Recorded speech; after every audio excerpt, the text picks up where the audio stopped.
बहुत समय पहले की बात है। रानीगंज नामक एक सुंदर सा गांव हुआ करता था। उस गांव में एक लकड़हारा रहता था जिसका नाम रामू था। रामू बहुत ही ईमानदार और मेहनती था। वह हमेशा अपने काम से खुश रहा करता था।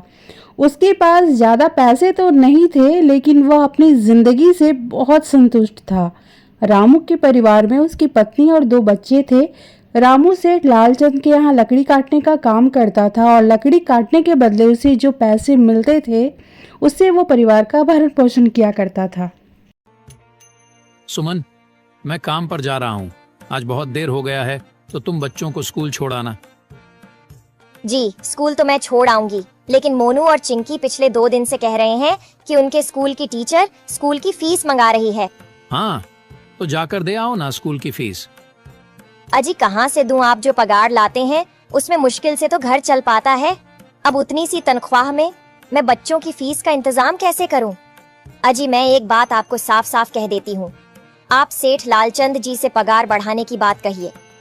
दिन पर दिन खर्च बढ़ता जा रहा है। बाजार में अगर सब्जी लेने निकलो तो सब्जियों के दाम आसमान छू रहे हैं, और बच्चों की पढ़ाई का खर्चा, घर का खर्चा अब इतनी कम तनख्वाह में कैसे गुजारा होगा? ठीक है, मैं आज ही सेठ जी से थोड़ा पगार बढ़ाने की बात करता हूँ। इतना कहकर रामू काम पर चला जाता है।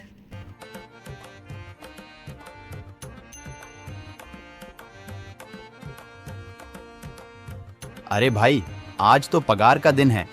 देखो, अब यह सेठ लालचंद कोई ना कोई लोचा जरूर करेगा। हमेशा कोई ना कोई बहाना बनाकर पगार कम कर देता है। और अगली बार तो मेरी आधी पगार काट ली थी, यह कहकर कि जो मैंने लालचंद जी से 200 रुपए उधार लिए थे उसका ब्याज बढ़कर 1000 रुपए हो गया है। इसलिए मैं तुम्हारी पगार में से 1000 रुपए काट रहा हूँ। हाँ हरिया भाई, तुम एकदम ठीक कह रहे हो। ये सेठ लालचंद ना एक नंबर का चालाक और लालची इंसान है। एक तो दुगुना काम ले लेता है और बदले में पैसे भी पूरे नहीं देता। हाँ भाई, मेरे भी अगली बार सेठ लालचंद ने पगार काट लिए थे। मैंने बस 2 छुट्टी ली थी जब मेरी बिटिया बहुत बीमार थी, और इस लालचंद ने इस बात का फायदा उठाकर मेरी पूरी आधी पगार काट ली। हे भगवान, बस सेठ जी इस बार मेरी पूरी पगार दे दें। बच्चों के स्कूल की फीस भी भरनी है। सभी लकड़हारे अपने काम पर लग जाते हैं। काम करने के बाद सेठ लालचंद के पास जाते हैं। सेठ जी, महीना पूरा हो गया है, हमें हमारी तनख्वाह दे दीजिए। देखो भाइयों, अभी मेरे पास तुम्हें देने के लिए पैसे नहीं है। अभी माल नहीं बिका है, सारा माल गोदाम में ही पड़ा हुआ है। कल या परसों तक तुम्हें तुम्हारी तनख्वाह मिल जाएगी। पर सेठ जी, अभी हमारे पास बिल्कुल पैसे नहीं बचे हैं। घर का भी सामान लाना है, बच्चों की फीस भरनी है। अरे मैंने कहा तो सही, 1-2 दिन और रुक जाओ, कल या परसों तक पैसे मिल जाएंगे। अभी मेरे पास पैसे नहीं है।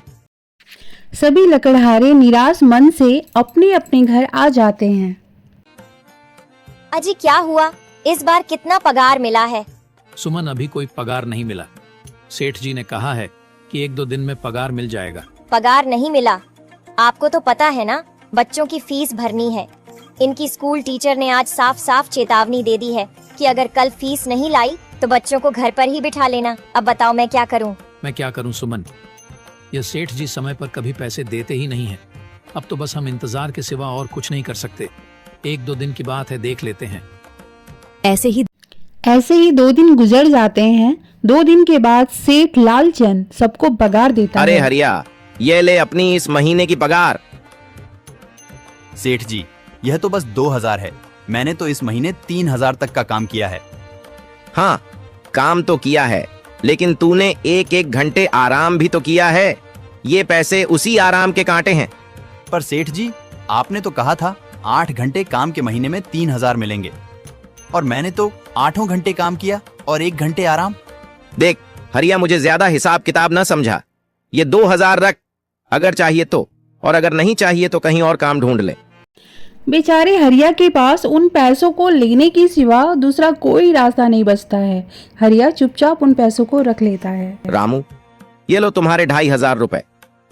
पर सेठ जी, 2500 क्यों? मेरे तो पूरे 3000 बनते हैं ना। मैंने तो कोई छुट्टी भी नहीं की और ना ही कोई आराम। मैंने तो अपना सारा काम समय पर किया है। हाँ, समय पर तो किया है, पर इस समय बाजार में लकड़ियों का दाम काफी सस्ता हो गया है। इस वजह से अभी तुम्हें भी पगार कम ही मिलेगी जब तक लकड़ियों का दाम नहीं बढ़ता। पर सेठ जी, बात तो 3,000 की हुई थी ना, अब 2,500 में मैं कैसे घर चलाऊंगा? बच्चों की स्कूल की फीस भी भरनी है सेठ जी। इस बार आप पूरे पैसे दे दीजिए। 2,500 ही मिलेंगे तुझे। यहाँ काम करना है तो कर, वरना कहीं और काम ढूंढ ले। बेचारे रामू के पास भी उन पैसों को लेने के सिवा दूसरा कोई रास्ता नहीं था। अरे भाई, यह सेठ लालचंद एक नंबर का बेईमान इंसान है। सारे पैसे अपने जेब में भर लेता है और बहाने बनाता है कि लकड़ियों के दाम सस्ते हो गए हैं। देख लेना, हम गरीबों की किसी न किसी दिन इसे जरूर हाय लगेगी। नहीं हरिया, ऐसे नहीं कहते। वह हमारे अन्नदाता है, आखिर उन्हीं के वजह से तो हमारा घर चल रहा है। अरे काहे का अन्नदाता? काम के पूरे पैसे तो देता नहीं है। पूरे महीने मेहनत करके भी क्या मिलते हैं? बस ये 2,000 रुपए। इसमें घर खर्च कैसे चलाएं? ऐसे तो हम कभी तरक्की नहीं कर पाएंगे। और हम कर भी क्या सकते हैं हरिया? हमें लकड़ी काटने की सिवा और कोई काम कहाँ आता है? और कोई काम खोलना भी चाहे तो उसके लिए हमारे पास इतने पैसे कहाँ हैं? अब जो भी हो, हमारा तो बस ये सेठ लालचंद ही सहारा है ना। कुछ देर बातें करने के बाद सारे अपनी घर की ओर चल पड़ते हैं। जी आ गए आप। कितनी पगार मिला है? सुमन, इस बार सेठ जी ने बस 2,500 रुपए ही दिए हैं। बस 2,000? इतने में कैसे घर चलाएंगे? बच्चों की फीस में ही 1,000 रुपए निकल जाएंगे, फिर 1,500 में क्या क्या करेंगे? अब मैं क्या कहूँ सुमन, अब तुम्हें इसी में ही गुजारा करना होगा। तुम सबसे पहले बच्चों की फीस भर देना, इसके बाद बाकी का मैं देखता हूँ। अजी आप क्या देख लोगे? सेठ जी से पूरे पैसे तो मांगे नहीं गए आपसे? नहीं सुमन, मैंने सेठ जी से पैसों के लिए कहा था, पर सेठ जी ने साफ इनकार कर दिया और कहा, यह लेना है तो लो, वरना कहीं और काम ढूंढ सकते हो। मैं सोच रहा हूं कि लकड़ी काटने के बाद मैं कहीं और भी काम ढूंढ लूं। सेठ जी के यहां से काम करने के बाद मैं दूसरी जगह पर काम किया करूंगा, इससे कुछ ज्यादा आमदनी हो जाएगी। आज ही मैं सेठ जी के यहां पर काम करने के बाद और भी जगह काम ढूंढने जाऊंगा। इतना कहकर रामू काम पर निकल जाता है और जैसा कि रामू ने कहा था कि वह लालचंद के यहाँ काम करने के बाद काम की तलाश में निकलेगा, तो वह पूरे गांव में काम ढूंढता है, दुकानों दुकानों पर जाकर लोगों से काम मांगता है, मगर हर जगह रामू को केवल निराशा ही हाथ लगती है। अंत में थक हार के रामू वापस घर जाने लगता है। तभी वह देखता है कि बहुत सारे भैंसों का झुंड उसकी ओर दौड़ के आ रहे हैं। यह देखकर रामू बहुत डर जाता है। वह इधर उधर देखता है तो उसे एक गुफा दिखती है और वह गुफा में जाकर छुप जाता है। जब भैंसों का झुंड वहां से निकल जाता है तो रामू की जान में जान आती है। हे भगवान, आज तो बाल बाल बच गया मैं, वरना आज तो मैं इन भैंसों के पैरों तलों तो कुचला ही जाता। पर यह मैं कहाँ आ गया? रामू ये सब सोच ही रहा था कि उसकी नजर गुफा में रखी एक टोकरी पर जाती है। रामू उस टोकरी के पास जाता है। ये कैसी गुफा है? ये कैसी टोकरी यहाँ पड़ी है? इसे मैं घर ले जाता हूँ, सामान रखने के काम आ जाएगी। रामू जैसे ही उस टोकरी को हाथ लगाता है, उस गुफा से एक आवाज आती है। यह आवाज सुनकर रामू एकदम से पीछे हट जाता है। वहां अचानक से एक जिन प्रकट हो जाता है और वह रामू से कहता है, कौन हो तुम और मेरी गुफा में क्या कर रहे हो? मुझे माफ करना, आप जो भी हो। कुछ भैंसों का झुंड मेरे पीछे पड़ गया था और उनसे बचने के लिए मैं इस गुफा में आकर छिप गया और फिर मेरी नजर इस टोकरी पर गई। माफ कीजिए, मुझे लगा यहाँ कोई नहीं है तो यह टोकरी किसी की नहीं होगी, इसलिए मैंने इसे छुआ। रामू, तुम्हें डरने की जरूरत नहीं है। मैं तुम्हारे बारे में सब जानता हूँ। मेरी नजर एक बार भी जिस पर पड़ जाती है, मैं उसका इतिहास अपनी खुली आंखों से देख सकता हूँ। पर आप है कौन और आप इतने विचित्र क्यों दिखाई पड़ रहे हैं? आप अपना परिचय दीजिए। कौन है आप? मैं एक जिन हूँ और मैं कई सालों से इस गुफा की रक्षा कर रहा हूँ। यह गुफा मेरे पूर्वजों की है। इस गुफा में केवल वही इंसान घुस सकता है जिसका मन बिल्कुल पवित्र हो। अगर तुम अपवित्र होते तो तुम इस गुफा में कभी नहीं घुस पाते। तुम एक सच्चे इंसान हो, इसलिए तुम इस गुफा में घुस पाए और इस टोकरी को छू पाए। अब तुमने इस टोकरी को छुआ है तो यह टोकरी तुम्हारी हुई। नहीं, मुझे ये टोकरी नहीं चाहिए, मैं तो बस देख रहा था। डरो मत रामू, तुम ये टोकरी ले जाओ। ये कोई साधारण टोकरी नहीं है, बल्कि यह जादुई टोकरी है। जादुई टोकरी? क्या यह वही जादुई टोकरी है जिसके बारे में हमारी दादी कहानी सुनाई करती थी कि किसी गांव में एक जादुई टोकरी हुआ करती थी और वह सबकी इच्छाएं पूरी करती थी? हाँ रामू, ये वही जादुई टोकरी है। अब तुम इस टोकरी के मालिक हो। तुम इसके इस्तेमाल से अपनी स्थिति सुधार सकते हो, पर याद रखना, तुम जो भी वस्तु इस टोकरी में एक बार डालोगे, वह चीज ही तुम्हें बार बार इस टोकरी में डालनी होगी। इसके अलावा तुम और दूसरी कोई चीज इस टोकरी में नहीं डाल सकते। अगर तुमने ऐसा किया तो इसका परिणाम तुम्हें ही भुगतना होगा। मेरी इस बात को हमेशा ध्यान में रखना और सोच समझकर बिना लालच किए इस टोकरी में वह ही सामान रखना जिसकी तुम्हें जरूरत हो। रामू टोकरी को लेकर घर आ जाता है। ये देखो, ये मैं क्या लेकर आया हूँ। क्या लाए हो आप? बस ये एक टोकरी। सबसे पहले यह बताइए, आप तो काम की तलाश में गए थे ना, तो कोई दूसरा काम मिला कि नहीं? नहीं। अरे सुमन, मेरी पूरी बात तो सुनो। ये कोई ऐसी वैसी टोकरी नहीं है, बल्कि यह एक जादुई टोकरी है। रामू सुमन को वह सारी बातें बताता है जो उसके साथ हुई। अच्छा, तो आपका कहने का मतलब है कि इस टोकरी में हमें कोई ऐसी चीज डालनी होगी जिसकी हमें सबसे ज्यादा जरूरत हो। हाँ सुमन, हमें सोच समझकर ही इसमें कोई चीज डालनी होगी।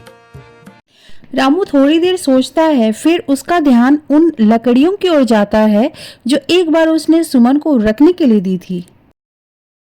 सुमन, तुम्हें याद है, एक बार मैं जंगलों में लकड़ियां काटने गया था तो मुझे एक चंदन की लकड़ी मिली थी और वह मैंने तुम्हें लाकर दे दी थी। हाँ, दी तो थी। तो तुम उस लकड़ी को ले आओ। हम उस चंदन की लकड़ी को ही इसमें डालेंगे और उस लकड़ी से अपना एक व्यापार शुरू करेंगे। तभी सुमन चंदन की लकड़ी को ले आती है और उसमें डाल देती है।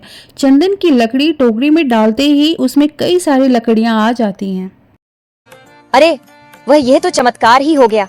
ये देखिए, कितनी सारी चंदन की लकड़ियां हो गई। अगर आप इसको बेचेंगे तो इससे काफी अच्छे पैसे मिलेंगे। हाँ राधा, मैं कल सुबह बाजार जाकर इनको बेच आऊंगा और जो पैसे मिलेंगे उससे हम अपने मोनू और चिंकी के स्कूल की फीस भर देंगे और बाकी बचे पैसों को संभाल कर रख लेंगे। अगले दिन रामू सेठ लालचंद के यहाँ काम पर ना जाकर लकड़ियों को बेचने के लिए बाजार की ओर निकल पड़ता है। वहाँ रामू लकड़ियों को बहुत ही कम दाम में बेचता है, जिसकी वजह से आम लोगों के साथ साथ बड़े बड़े व्यापारियों को भी फायदा होता है। लकड़ियों को बेचकर रामू को बहुत अच्छे पैसे मिलते हैं। पैसों को लेकर रामू जब घर जाता है, सुमन, उन लकड़ियों को बेचकर मुझे कितने सारे पैसे मिले हैं। ये लो कुछ पैसे, इससे तुम कल मोनू और चिंकी के स्कूल की फीस भर देना। अच्छा, तो मैं काम पर जाता हूँ। अजी, आपके पास तो अब यह जादुई टोकरी है, तो अब आपको उस सेठ लालचंद के यहाँ काम करने की क्या जरूरत है? हाँ सुमन, मैं सेठ लालचंद जी के यहाँ काम पर नहीं जा रहा, बल्कि मैं तो वहां पर जो काम कर रहे बाकी के लकड़हारे हैं उन्हें ये खुशी की खबर देने जा रहा हूँ, क्योंकि सेठ लालचंद जी से मेरे साथ साथ वह लकड़हारे भी बहुत परेशान थे। इसलिए अगर मेरा भला हो रहा है तो क्यों ना मैं उन सभी का भला करूं। वह सभी बहुत ईमानदार लकड़हारे हैं, वह सभी बहुत मेहनत से काम करते हैं, मगर लालचंद ने कभी भी उनको उनकी मेहनत के सही पैसे नहीं दिए। इसलिए मैंने सोचा है क्यों ना मैं उनको अपने इस काम में शामिल कर लूं। हाँ जी, बात तो आपकी बिल्कुल सही है।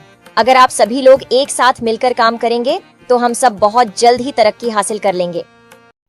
धन्यवाद दोस्तों। आप सभी को हमारा प्रयास पसंद आया हो तो हमारे चैनल को सब्सक्राइब कर लें और साथ ही एक लाइक और कमेंट के माध्यम से अपना प्यार दर्शाएं। आज अध्याय एकेडमी चैनल पर क्विज स्टार्ट होने जा रहा है। तो आज का प्रश्न है, रामू के दोनों बच्चों का नाम क्या था? बेस्ट कमेंट सेलेक्ट होने पर हमारे अध्याय एकेडमी चैनल की ओर से पुरस्कृत किया जाएगा। धन्यवाद दोस्तों।